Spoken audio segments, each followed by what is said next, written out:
आपसे बात करूँगी कि शास्त्र क्या क्या कहाँ कहाँ कहता है। तो पेड़ के पके आम का था। इसी तरीके से क्या होता है कि हम लोग तो जो खाते, जैसे अभी मैं जहाँ पर आई हूँ वहाँ पर तो मेरे लिए पॉसिबल है कि मैं पेड़ के पके आम खा रही हूँ, बट मेजॉरिटी हम लोग को जो मिलता है वो कृत्रिम पकाया, आर्टिफिशियल पकाया हुआ आम मिलता है। या जैसे कई बार ऐसा भी होता है कि आम को अपने पेड़ से तोड़ा और उसको पेपर में लपेट करके आप बर्तन में रख देते हो, चाहे आपका गेहूं चावल का ही डब्बा क्यों ना हो, उसमें भी बहुत जल्दी पक जाता है, क्योंकि हम लोग घर में कई बार इस तरह की चीज़ें करते हैं।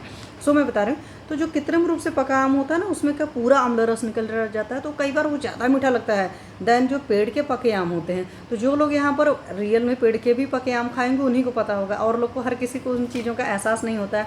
और वैरायटी वाइज भी डिफरेंसेस होते हैं, फ्लेवर वाइज, मतलब मिठास में अलग अलग होता है ना। आम ही है, लेकिन उस आम को भी परमात्मा ने कितने तरह का बनाया, तो कितने तरह का फ्लेवर भी होता है। जैसे दशहरी का और इसका क्या बोलते हैं, लंगड़ा का बिल्कुल अलग डिफरेंट फ्लेवर होता है, हर कोई जानता है ना। तो कृत्रिम पका जो आम होता है वो पित्त प्रकोपक नहीं होता है, इस बात का याद रखें, क्योंकि अम्लरस उससे पूरी तरीके से निकल जाता है।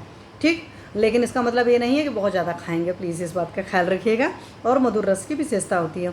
अब बहुत सारे लोग की आदत होती है आम को चूसने की, खासकर जैसे हम लोग अपने बचपन में थे, आम की वैरायटीज़ आती थी, उस तरह की छोटी छोटी जो होती थी उसको चूसने के लिए काफ़ी यूज़ किया जाता था।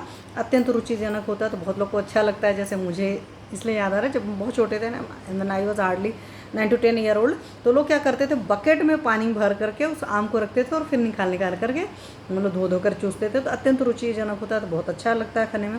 बल्ले है मीन्स आपके अंदर ताकत को बढ़ाता है। ब्रिज से है, मैंने बताया ना, आपकी वाइटल फोर्स को बढ़ाता है, आपकी बॉडी की ओवरऑल इम्यूनिटी को इंक्रीज करता है। लघु होता है, पचने में हल्का होता है। अधिकतर जो चूसने वाले आम होते हैं ना, छोटे छोटे आम को ही चूसता है। दशहरा वशहरा बहुत रेयर लोग होते हैं कि चूसें, तो चूसने वाले भी, हालांकि आम की बहुत सारी वैरायटीज़ आती हैं। शीतल होता है, शीघ्र पाकी होता है। शीघ्र पाकी मतलब जल्दी से पच जाता है, क्योंकि वो छोटे छोटे होते हैं ना, उसी तरीके से होता है। और वात पित्त नाशक होता है, और साथ में सारक होता है, मतलब कोई भी कॉन्स्टिपेशन वगैरह कॉज नहीं करता है। तो जिन लोगों को कॉन्स्टिपेशन की तकलीफ है वो आम बड़े आराम से खा सकते हैं। तो आपने देखा है ना, जब कभी लूज मोशंस होते